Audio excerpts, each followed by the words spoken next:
Thank you for having me here. It's a delight to be here on this occasion, and along with my friends and colleagues. Many of you may not know that Bill Craig and I were classmates in our days at Trinity, and so although we live in Atlanta, we bump into each other in other parts of the world. So I think he's following immediately after this, and of course you've heard from several of the others. I'm going to respond to this subject not on the basis of my book. Some of you may have seen my book, the response to Sam Harris. He'd written one on the end of faith, and I responded to that book some years ago called The End of Reason. And if I were to do that, it would be I see Bill sitting right there, that you could easily pick it up and read it for yourself rather than just reiterating what I've stated to you out there. Instead, what I'd really like to do is trace for you how all of this actually came about. I remember as a young undergraduate student, actually graduate student in the 80s, listening to Francis Schaeffer. He had arrived in Toronto, and I was listening to him speak at that time. And he and Everett Koop were doing a series of lectures on whatever happened to the human race. And as he was talking and projecting where we were headed, I wondered if it was just sort of an overextended way of thinking, extrapolating to ends that we might never get or reach, that some reformer or some thinker somewhere would put a stop to that kind of logical outworking that they were clearly pointing out with our secularized consciousness. But the fact of the matter is, just about everything that they said turned out to be right on. In fact, if anything, it went even beyond what they were projecting would happen. But since we are going to get into some very heavy-duty thinking and have been doing that all afternoon, I want to read for you something that borders a little bit on the lighthearted. Some of you may have heard me use this before, but I think it makes for a good starting point. It's called A Touching Story, The Heart of a Musician, and maybe the brain also. As a bagpiper, I play many gigs. Recently, I was asked by a funeral director to play at the graveside service for a homeless man. He had no family or friends, so the service was to be at a pauper cemetery in the Kentucky backcountry. As I was not familiar with the backwoods, I got lost. I finally arrived an hour late, and I saw the funeral guy had evidently gone, and the hearse was nowhere in sight. There were only the diggers and crew left, and they were eating lunch. I felt bad and apologized to the men for being late. I went to the side of the grave, and I looked down, and the vault lid was already in place. I don't know what else to do, so I started to play. The workers put down their lunches and began to gather around. I played out my heart and soul for this man with no family and friends. I played like I'd never played before for this homeless man. And as I played Amazing Grace, the workers began to weep. They wept. I wept. We all wept together. When I finished, I packed up my bagpipes and started for my car. Though my head hung low, my heart was full. As I opened the door to my car, I heard one of the workers say, "Never seen nothing like that before, and I've been putting in septic tanks for 20 years.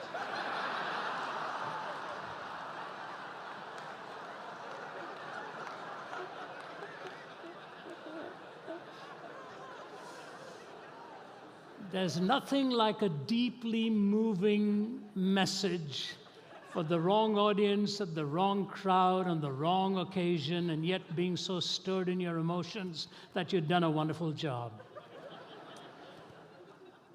That's what often happens in our society. We have come so adrift from our biblical moorings, at least the ideas that steadied this nation and the better part of the world, where so much was rooted in the notion of the ineradicable difference between good and evil. Facts by which we had built our legal systems, our notions of justice, the very value of human life, how intrinsic worth was given to every human being, not extrinsic worth conveyed by some will or fiat power or such authorities to which we look for our definitions in these days. So much has changed. So much is now, as Chesterton would say, with our feet firmly planted in midair. We just have no grounding anymore to define some of the most essential values which we assumed for many years. Just about 10 days ago, I was speaking at the United Nations prayer breakfast, and I was talking to them implicitly on the very notion of what it meant to be human. I ask you this: does it make any sense to even talk about human rights when we don't give a person the right to be human? Where we do not know the definitions for things that are so essential to life, the very possibility of life, the existence of life, the sacred meaning of marriage, of sexuality, all of these have been desacralized. And the only one now who's considered obnoxious is the one who wants to posit the sacredness of these issues. Many years ago, in the 1980s, Daniel Yankelovich in Atlantic Monthly wrote an article on the changing rules of American life. And 3 decades have gone by, and we've seen the implications of what this secular thinker had analyzed in his article. And here's what he said as a beginning definition, quoting the sociologist Daniel Bell. Listen carefully, please. He says, culture is an effort to provide a coherent set of answers to the existential questions that confront all human beings in the passage of their lives. Do you hear that? To provide a coherent set of answers to the existential questions that confront all human beings in the passage of their lives. And a genuine cultural revolution then is one that makes a decisive break from the shared meanings of the past, particularly those which relate to the deepest questions of the purpose and nature of human life. So if the goal is to find a coherent set of answers to the existential questions that confront all of us in the pursuit of our lives, and that a cultural revolution is underway when we make a decisive break from the shared meanings of the past, particularly those that relate to the purpose and nature of human life. Now, if you take that definition alone, there's enough there to try to unpack. I'm not going to try to unpack this, but this alone tells me that when you're looking for definitions or deviations, you have to go back to the original assumption of what is the purpose and the nature of human life. So questions of moral reasoning can only truly be postulated if we have assumed on a common purpose. If we vary in our purpose, how are we ever going to arrive at our conclusions? You know, I could give you 3 simple analyses of how cultures function. It's going to be a speed course in it for just a 2.5 minute type thing. Cultures are defined in sort of 3 different ways.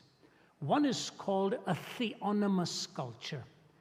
Theonomous, theos God, nomos law, where it is assumed in the mainstream and the flow of the culture that the theos, the God, whom we all sort of in some sense subscribe to, has put his law into our hearts so that we act intuitively from that kind of reasoning. One of the best cultures to exemplify this is the Indian culture, the culture in which I was raised. The respect for parents, the love for family, and all of these, and the heritage play a vital part.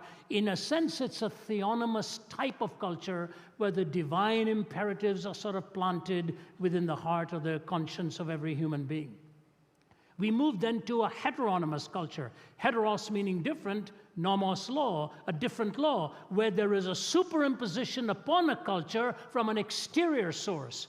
In religious terms, Islam is a heteronomic culture. You are told and dictated to from the outside, your dietary laws, your celebratory festivals, how you are to practice it. All of your practices are dictated to you from another source, an authoritative source. Islam has that heteronomic value implicit in its own teaching. There's no dispute on that. They would accept that as a fair description. And in secular ideas, Marxism would be that kind of a heteronomous culture where the few dictate the values of the many.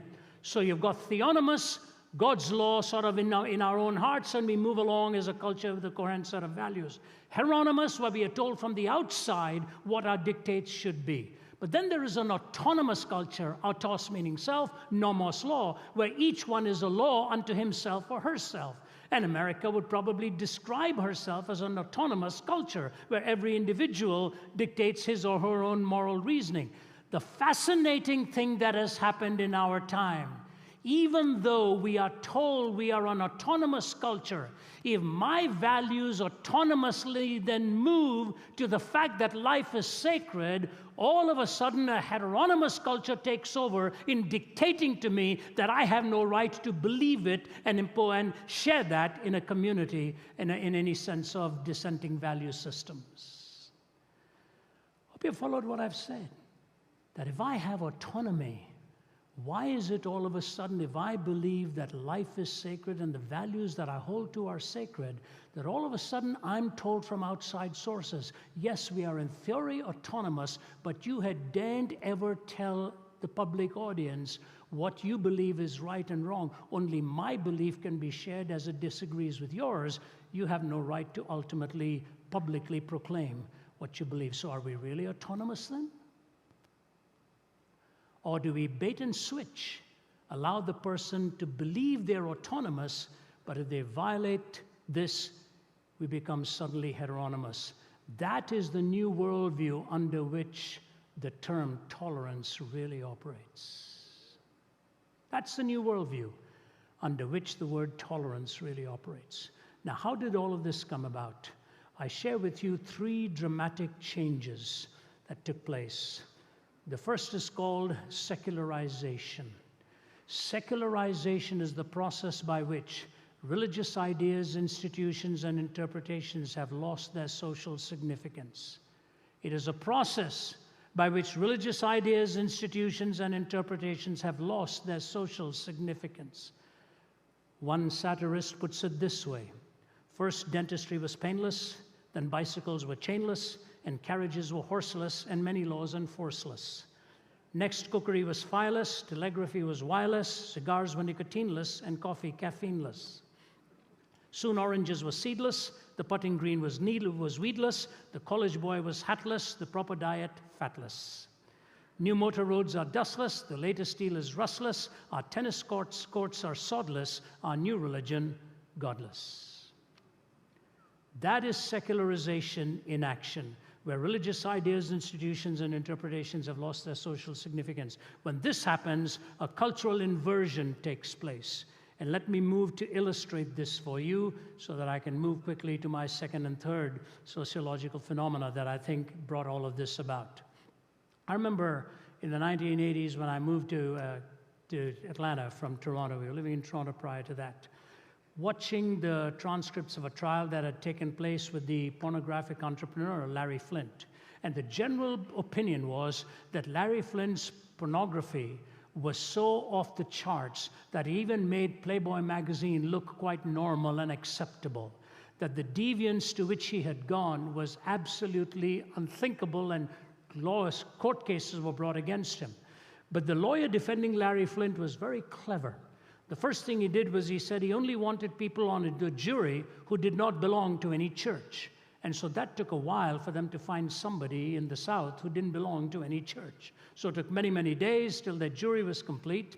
And then when the witnesses came to testify against Mr. Flynt, the lawyer defending Flynt went about it this way. He would say to them this: have you ever been into an art gallery?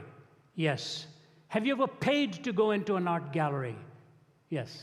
Have you ever paid to go into an art gallery where you've seen paintings by the great masters of art of unclothed people? Yes. Will you please tell this jury why you call that art and paid to go in to see it, and you call my client stuff pornography? On a witness box, how do you even deal with this?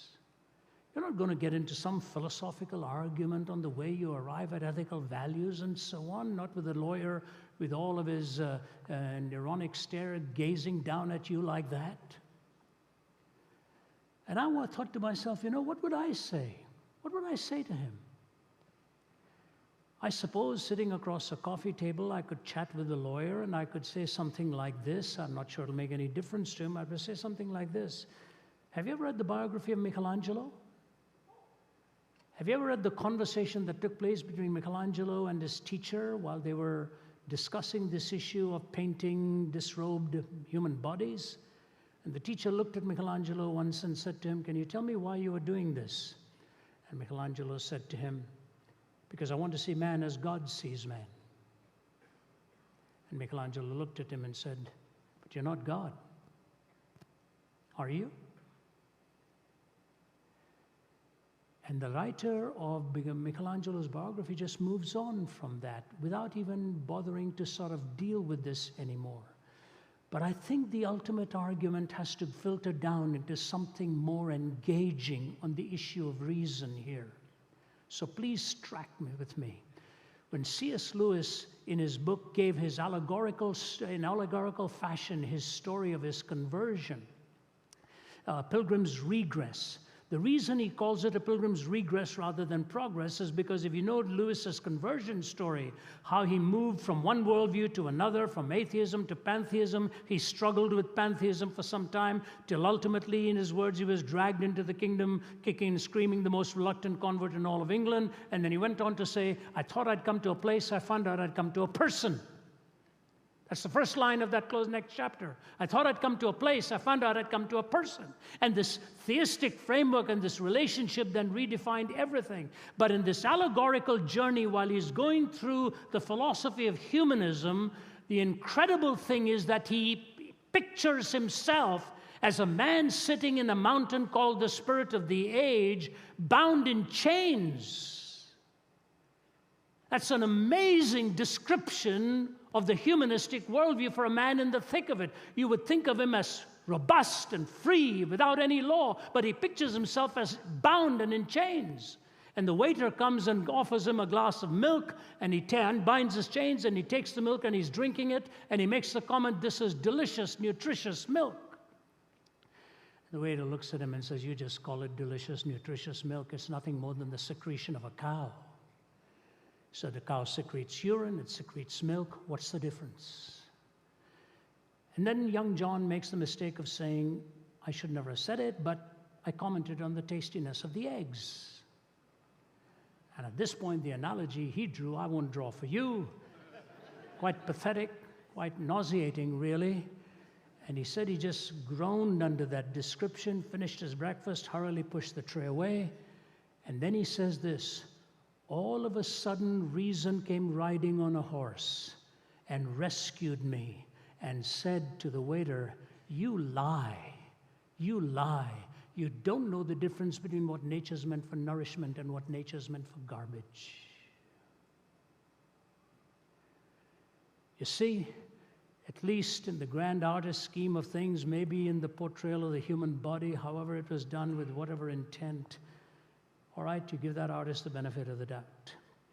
But when a young woman or man unclad is in front of the lens of a camera for the pure purpose of titillating the baser instincts in the mind of another person to a point where it will almost ineradicably ruin their minds and imagination and ultimately take them to a point of even the ruination of their marriage, is that mere art? How many people do you find who go into an art gallery, come back and say, "You know, I saw a painting on the wall and it ruined my marriage ultimately"? But the woman in front of that lens or the young man in front of the lens ought to look at the photographer and say, "Don't do this to me. Please don't do this to me," in this dehumanization process of just so destroying the imagination of someone in an insatiable way that they'll never be satisfied. But when secularization has had its full course, a young man or a young woman like that will never do it. Do you know why? Because the process of secularization, when it's done its work, will ultimately destroy a sense of shame within a culture. You take shame away. You take shame away from a highly educated person, and you've got a monster in the making. That's precisely what Hitler wrote. Exact words when he has him pinned today on Auschwitz. "I want to raise a generation of young people devoid of a conscience, imperious, relentless, and cruel. No shame, no guilt." Even today, psychiatrists are wrestling with the possibility of a drug that can actually deal with post-traumatic stress disorder, PTSD. But their great struggle of their own conscience is, if we can find a drug which can take away and deal with the memory of these horrific things that were done under their watch, what if a rapist takes it the morning after and wipes out his own memory of all the awful things that he did? Can we afford to invent a drug that a murderer or a rapist can actually ingest the next morning and have no sense of shame and no sense of remorse, no sense of regret? The danger with the kind of world that the Sam Harrises ultimately say, not with intent, but with logical outworking, is that it'll produce a generation of men and women without shame. And I'll tell you, the tragedy of that is a production of hell. Just 3 days ago, I had one of those landmark experiences in my life. I was talking to some of my colleagues at dinner on this last night. You know, I've done this now, been a speaker on the circuit for nearly 4 decades. And if I were to take 8 or 10 moments in life that defined me, I would say this Tuesday of this week defined some of that for me.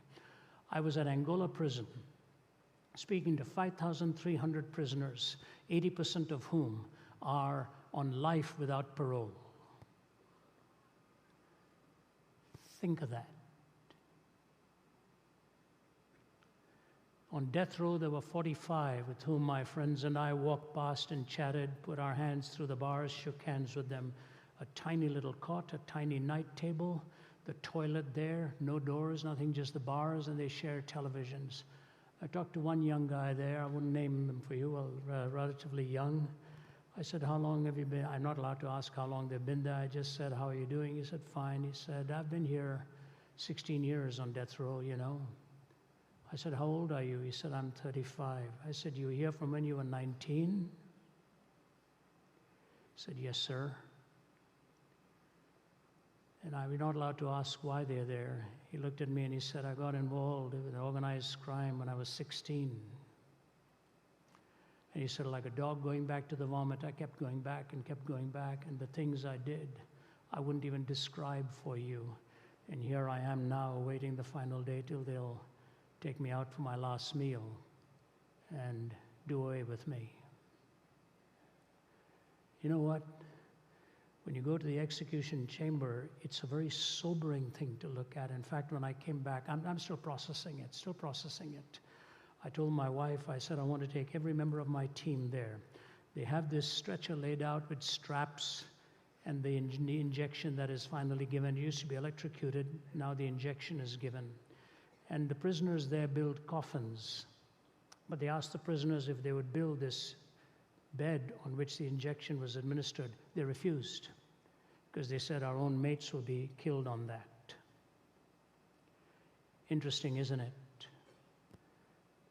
Men who are probably there for killing somebody else didn't want to create an instrument that would kill their own mates and their own buddies. It tells you that deep inside your conscience, there is that struggle that goes on the sacredness of life and the inviolability of it.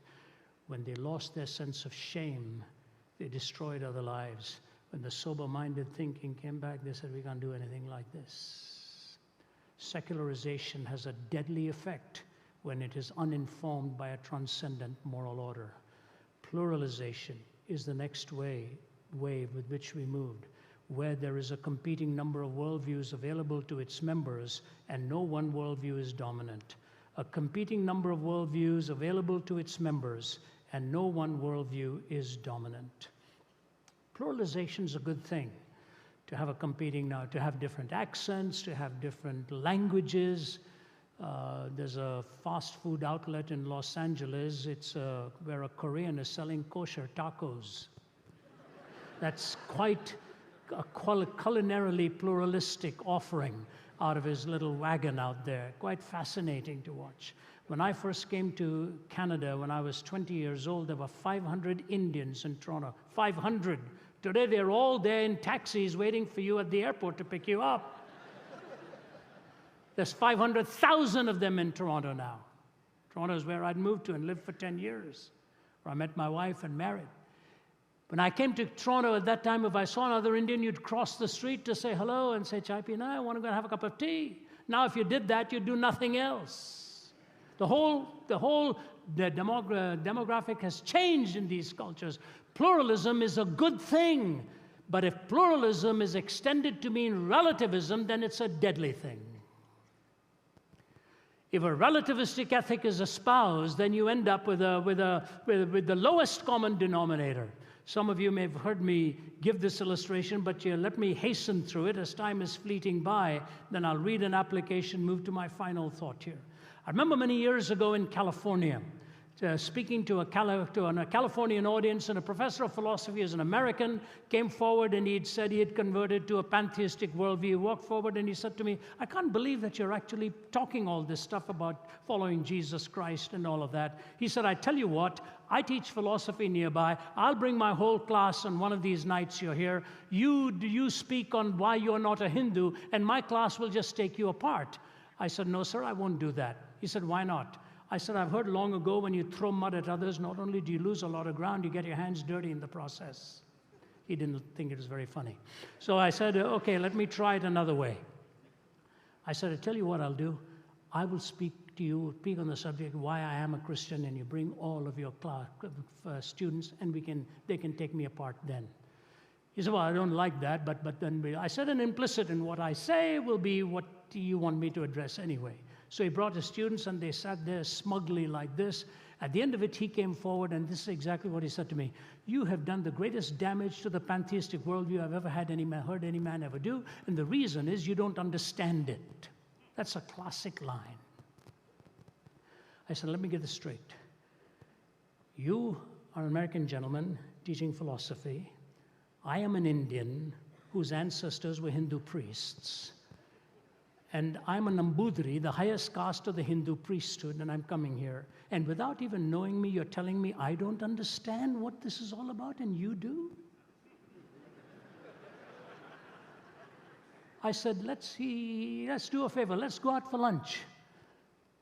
I pulled the great line of Josh McDowell. I said, "You pay, and I'll pray, and we'll go out and eat." So he said, "Can I bring a professor of psychology?" I wanted to ask him why, whether we were going to be analyzed or what. I said, "Yeah, but I'm going to talk to you," I said.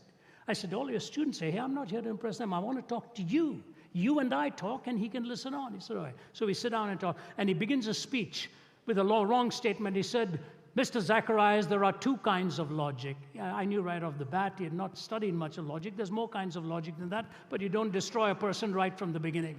So he said, "Okay, there's two kinds of logic." I said, "Explain them to me." He said, "The first one is called the law of non-contradiction, either or. It's either this or that. It's the law of non-contradiction. It's a Western way of thinking." I said, "No, it is not." He said, "Yes, it is." I said, "No, it's not." He said, "Yes, it is." Yeah, I said, "No, it's not." He said, "Who are you to tell me no, it's not? It is the Western way of thinking." I said, "All right, move on." He said, "The next is the dialectical system of thinking. It's not either this or that. It's both this and that. It's the Eastern way of thinking." I said, "No, it isn't." He said, "Yes, it is." I said, "No, it's not." He said, "Yes, it is." Finally, I said, "Move on." He said, "You see, when you were talking about either this way to truth or that way, you were thinking as an East, you were thinking as a Westerner. You should really have been thinking as an Easterner. So if you're thought as an Easterner, when you see a contradiction, it wouldn't bother you.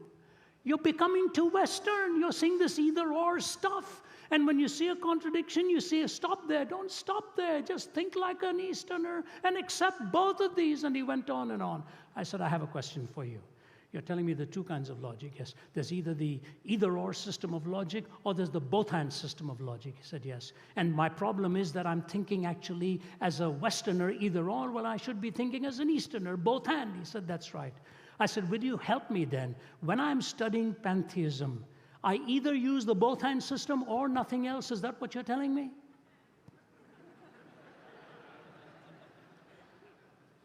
That I either use the both-hand system of logic or nothing else? Is that what you're telling me? The psychologist looked at him and said, "I think we should go now." And let me quote to you what he said.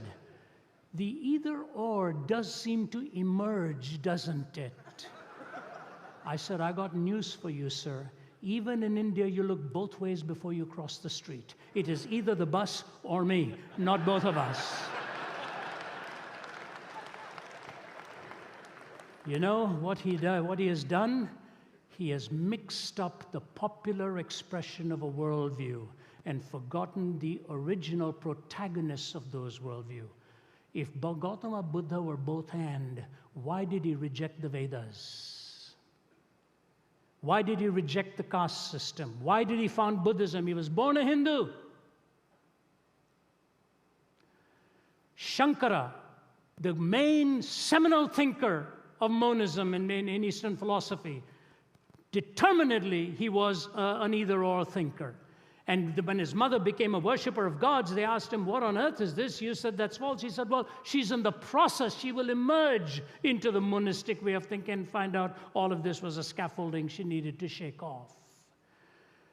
G.K. Chesterton, describing the tragedy of this both-and type thinking, says this: the new rebel is a skeptic and will not entirely trust anything. He has no loyalty, therefore he can never be a true revolutionist. And the fact that he doubts everything gets in his way when he wants to denounce anything. For all denunciation implies a moral doctrine of some kind. And the modern revolutionist doubts not only the institution he denounces, but the doctrine by which he denounces it. So he writes one book complaining that imperial oppression insults the purity of women, and then he writes another book, a novel, in which he insults it himself. He curses the Sultan because Christian girls lose their virginity, then curses Mrs. Grundy because they keep it. As a politician, he cries out that war is a waste of life, then as a philosopher that life itself is a waste of time. A Russian pessimist will denounce a policeman for killing a peasant, then prove by the highest philosophical principles that the peasant ought to have killed himself.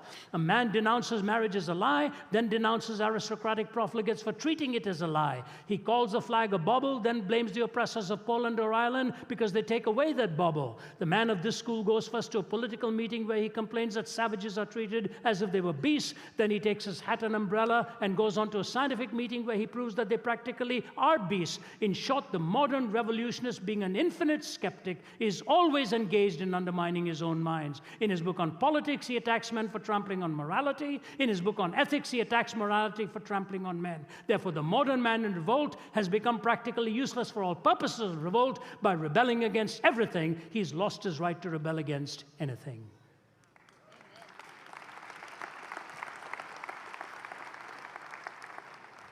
And the rock musician says, cat's foot, iron claw. Neurosurgeons scream for more from paranoia's poison door, 21st century schizoid man. Death seed, blind man's greed, poets starving, children bleed. Nothing he's got he really needs, 21st century schizoid man. Blood rack, barbed wire, politicians, funeral pyre, innocents raped with napalm fire, 21st century schizoid man. The walls on which the prophets wrote is cracking at the seams.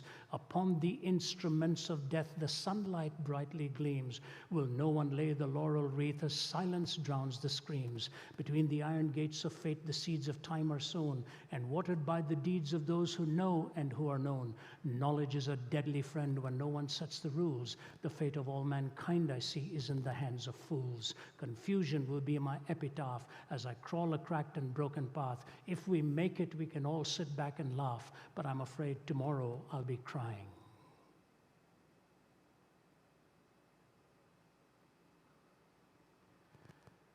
The death of reason.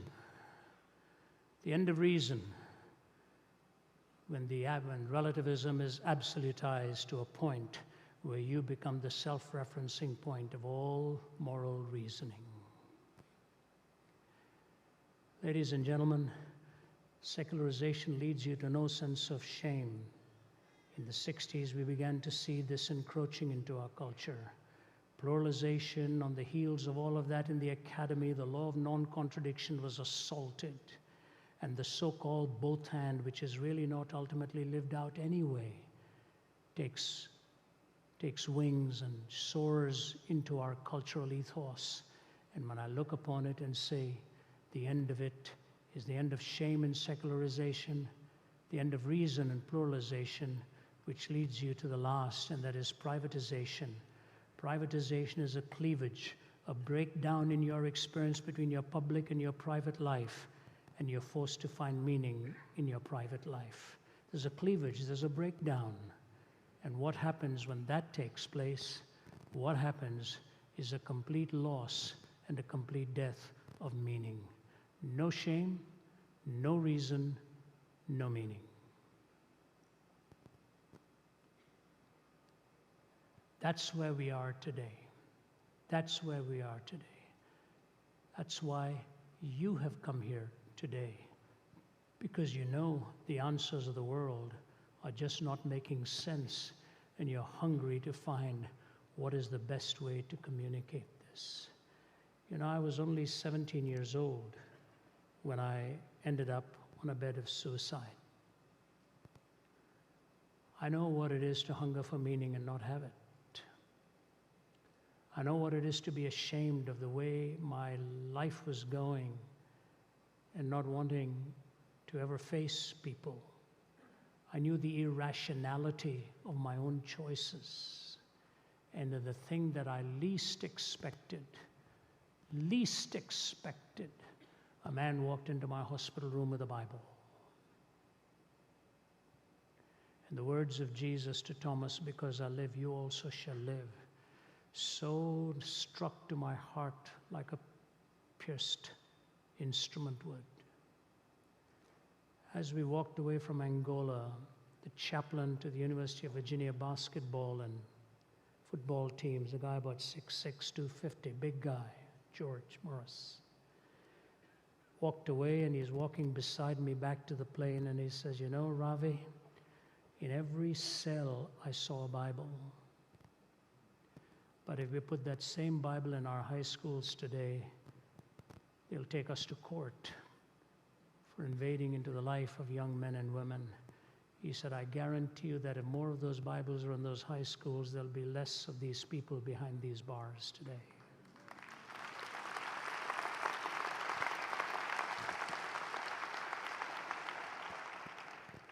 I want to leave you with two thoughts. Daniel Yankelevich ended his article with this after he surveyed several individuals and couples. "If you feel it is imperative to fill all your needs and these needs are contradictory or in conflict with those of others or simply unfillable, then frustration inevitably follows. To Abby and to Mark, whom I interviewed as well, self-fulfillment meant having a career and marriage and children and sexual freedom and autonomy and being liberal and having money and choosing nonconformity and insisting on social justice and enjoying city life and country living and simplicity and graciousness and reading and good friends and on and on. The individual is not truly fulfilled by becoming ever more autonomous. Indeed, to move too far in this direction is to risk psychosis, the ultimate form of autonomy." He said, "The injunction that to find oneself, one must lose oneself contains a truth any seeker of self-fulfillment needs to grasp. The injunction that to find oneself, one must lose oneself contains a truth any seeker of self-fulfillment needs to grasp." About 3 or 4 years ago, I was in Syria. And when I arrived in Syria, the intelligence officers always call me. The chief of intelligence asked if he could see me and talk to me first, and invited me there, welcomed me there. He said, "Please don't get into any politics here." I said, "I won't, sir." And then after we were finished, I was taken to see Sheikh Hussein, who's the leading Shiite cleric in Syria. We dialogued for 3 hours in front of an audience. I could ask him one question on Islam, he would answer it. He could ask me one question on Christianity, I would answer it. And we agreed that be cordial and not in any way insulting or mean-spirited, just honest questions. Sheikh Hussein was a real gentleman. We had the interpreter sitting between us. She would interpret my thoughts to him and his thoughts to me. I'll never forget, as the time was coming to a close, Sheikh Hussein looked at me. He's a leading Shiite cleric in Syria. And he looked at me and he said, "You know, Dr. Zacharias," he said, "I think I have to say something to you. Maybe it's about time we as Muslims stopped asking if Jesus died on the cross and start asking why."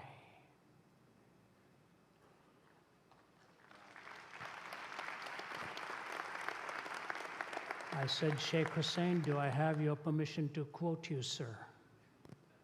He said, yes, you can.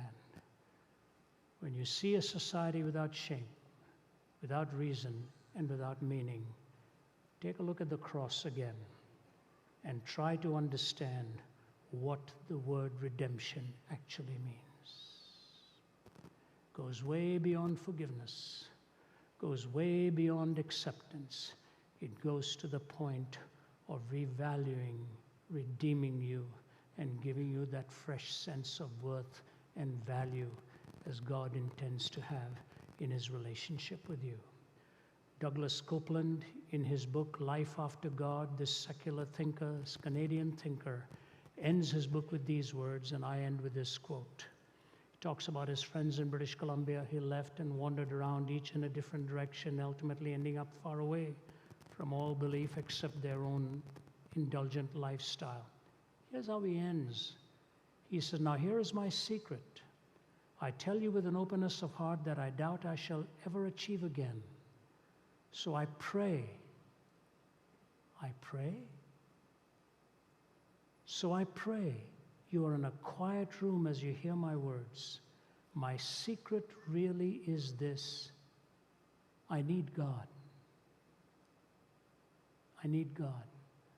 I am sick and can no longer make it alone. I need God to help me give because I no longer seem desirous or capable of giving. To help me to be kind as I no longer seem capable of kindness. To help me live, to help me love as I seem beyond being able to love. So ends his book. I need God. I need God. Without God, reason is dead. Hope is dead. Morality is dead. Meaning is gone. In Christ, you recover all of these. So I commend the organizers for having a conference such as this, and I thank you for giving me your attention. May God richly bless you.